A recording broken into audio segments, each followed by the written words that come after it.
Уголовная ответственность несовершеннолетних имеет свои особенности. Закон более гуманно относится к правонарушителям в возрасте от 14 до 18 лет. Как правило, это подростки из неблагополучных семей, либо оказавшиеся без присмотра со стороны родителей. Штраф назначается не только при наличии у несовершеннолетнего осужденного самостоятельного заработка или имущества, на которое может быть обращено взыскание, но и при отсутствии таковых. Штраф может взыскиваться с его родителей с их согласия. Его размер установлен в пределах от 1 до 50 тысяч рублей в размере дохода осужденного за определенный период. Обязательные работы заключаются в выполнении работ, посильных для несовершеннолетнего. Они исполняются им в свободное от учебы или основной работы время. Такие работы назначаются на срок от 40 до 160 часов. Продолжительность исполнения данного вида наказания лицами в возрасте до 15 лет не может превышать 2 часов в день, а лицами в возрасте от 15 до 16 лет – 3 часов в день. Ограничение свободы назначается несовершеннолетним осужденным в виде основного наказания на срок от 2 месяцев до 2 лет. Лишение свободы назначается несовершеннолетним, совершившим преступление в возрасте до 16 лет, на срок не свыше 6 лет. Однако, если эти подростки совершили особо тяжкие преступления, им назначают наказание до 10 лет лишения свободы. Эти правила относятся и к тем, кто нарушил уголовный закон с 16 лет. При назначении наказания несовершеннолетнему учитываются условия его жизни и воспитания. Суд обращает внимание на уровень психического развития, иные особенности личности, а также учитывает влияние на него старших по возрасту лиц. Несовершеннолетнему может быть назначено одновременно несколько принудительных мер воспитательного воздействия. Орган, назначающий эти меры несовершеннолетнему, сам определяет продолжительность их срока, основываясь на данных о личности несовершеннолетнего и всех обстоятельствах дела. Если подросток не исполняет воспитательные меры, они могут быть отменены, а материалы направлены для привлечения несовершеннолетнего к уголовной ответственности. Предупреждение состоит в разъяснении подростку вреда, причиненного его поступком, последствий повторного совершения преступлений. Передача под надзор состоит в возложении на родителей, лиц их заменяющих, специализированный государственный орган, обязанности по воспитательному воздействию на несовершеннолетнего и контролю за его поведением. Обязанность загладить причиненный вред возлагается с учетом имущественного положения несовершеннолетнего и наличия у него трудовых навыков.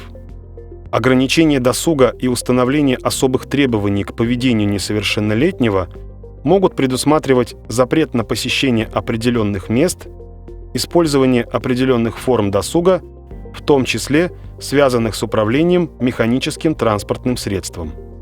Подросток может быть ограничен в пребывании вне дома после определенного времени суток, выезде в другие местности без разрешения специализированного государственного органа. Несовершеннолетнему может быть предъявлено также требование возвратиться в образовательную организацию либо трудоустроиться с помощью специализированного государственного органа. Немалую роль в нашей жизни играют нормы процессуального права, разъясняющие порядок применения права. Процессуальные нормы – особая разновидность норм права, регулирующих порядок или процедуру решения правовых вопросов. Процессуальные нормы устанавливают цели и задачи рассмотрения юридических дел, определяют обязанности тех, кто оказывается задействованным в данной процедуре. Они предписывают сроки рассмотрения правовых вопросов. Существует определенная закономерность. Если строгие меры государственного принуждения, то и процедура их применения разработана более детально. Разрешение особо важных юридических ситуаций урегулировано специальными отраслями права – уголовно-процессуальным и гражданско-процессуальным. Уголовно-процессуальное право – отрасль права, которая определяет задачи, принципы, круг участников уголовного процесса, их права и обязанности, порядок возбуждения, расследования, судебного рассмотрения и разрешение уголовных дел. Источником данной отрасли права является Уголовно-процессуальный кодекс Российской Федерации, УПК РФ, в котором закреплены нормы уголовного процесса. Уголовный процесс – законная деятельность органов дознания, предварительного следствия, прокуратуры, суда при участии государственных организаций, граждан, содержанием которой является возбуждение, расследование, судебное рассмотрение и разрешение уголовных дел. Особенности защиты прав и свобод личности зависят от характера их нарушения. В случае совершения преступления, как мы знаем, необходимо обращаться с заявлением в правоохранительные органы, то есть в прокуратуру или полицию. Заявление о преступлении, поступающая в правоохранительные органы информация, которая требует рассмотрения в порядке, установленном процессуальным законодательством. Следственный комитет Российской Федерации расследует наиболее тяжкие преступления. К ним относятся убийство, похищение человека, изнасилование, умышленное уничтожение или повреждение имущества, бандитизм, экологические и должностные преступления и ряд других. Полиция расследует дела о причинении вреда здоровью, в случае совершения краж, грабежей, разбоев, вымогательства и тому подобное. Правом подать заявление в правоохранительные органы обладают граждане, достигшие 14-летнего возраста. За лиц, не достигших этого возраста, все действия совершают их законные представители – родители, опекуны, попечители. На основе имеющихся данных орган дознания, следователь могут возбудить уголовное дело. Об этом сообщается заявителю. Поводом для возбуждения уголовного дела является заявление о преступлении, явка с повинной, сообщение о совершенном или готовящемся преступлении. Явка с повинной – добровольное сообщение лица о совершенном им преступлении. Предварительное расследование производится в форме предварительного следствия либо в форме дознания. Такая работа возлагается законом на следователей Следственного комитета Российской Федерации, сотрудников органов внутренних дел, Федеральной службы безопасности Российской Федерации. Она осуществляется по месту совершения деяния. Как правило, предварительное следствие должно быть закончено в срок, не превышающий 2 месяцев со дня возбуждения уголовного дела.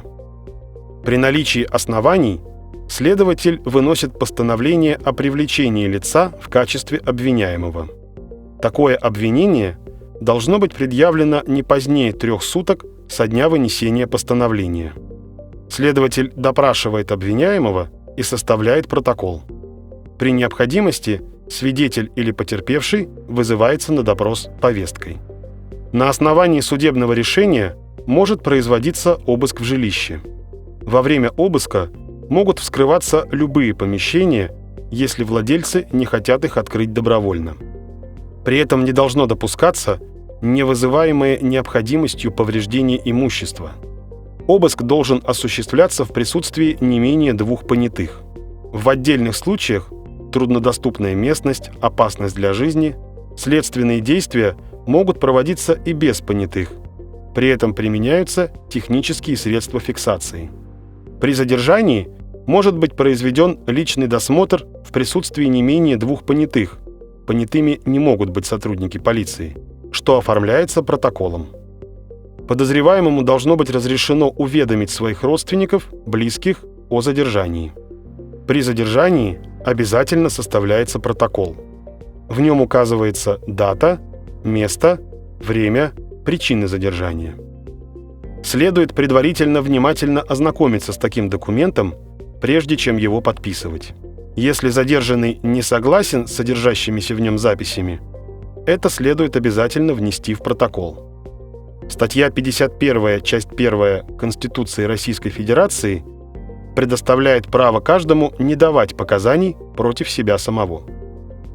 Для того, чтобы предотвратить опасные поступки, обеспечить соблюдение принципа справедливости, закон допускает использовать меры пресечения.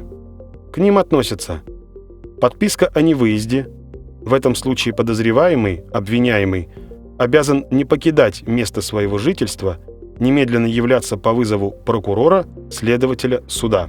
Личное поручительство. Письменное обязательство заслуживающего доверия человека о том, что он ручается, что подозреваемый, обвиняемый, выполняет все необходимые обязательства. Присмотр за несовершеннолетним подозреваемым, обвиняемым. Залог.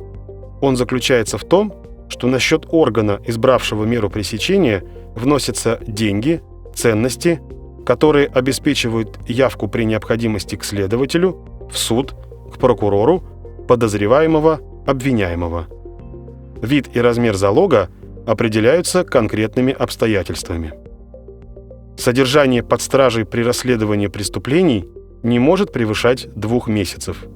В отдельных случаях суд может продлить этот срок.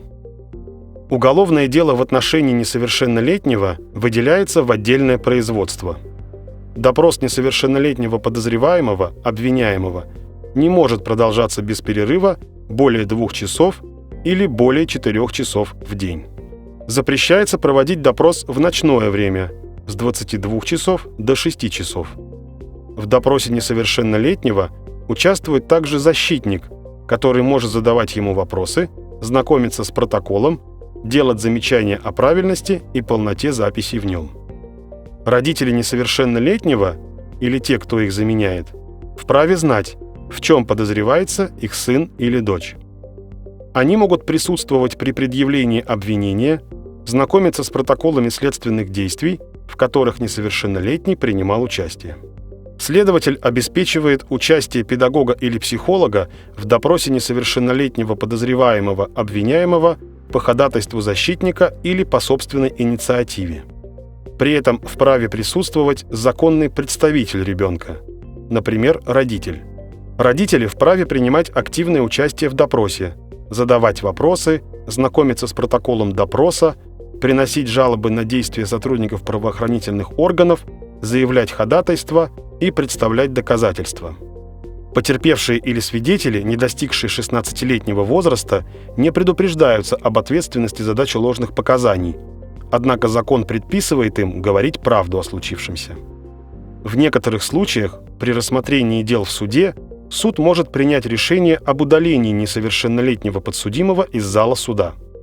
Это происходит в тех случаях, когда исследуются обстоятельства, которые могут оказать отрицательное воздействие на несовершеннолетнего. Так закон заботится о нравственном здоровье подрастающего поколения. Закон защищает права обвиняемого, потерпевшего и свидетеля в уголовном процессе. Потерпевший – лицо, которому причинен физический, имущественный или моральный вред. Потерпевшему разрешено отказаться свидетельствовать против себя самого, близких родственников или супруга. Его показания могут затем использоваться в качестве доказательств по делу. Потерпевший участвует в судебном разбирательстве дела. Он может выступать в судебных прениях, поддерживать обвинение, знакомиться с протоколом суда и подавать на него замечания. Можно также обжаловать приговор, постановление суда. Потерпевший имеет право подать иск о возмещении имущественного вреда, причиненного преступлением. Денежный размер такой суммы определяется судом. Согласно закону, нельзя уклоняться от явки по вызову следователя, прокурора или в суд, давать заведомо ложные показания. По некоторым вопросам запрещено разглашать данные предварительного следствия. В тех случаях, когда потерпевший в результате преступления погиб, все его права переходят к одному из близких родственников.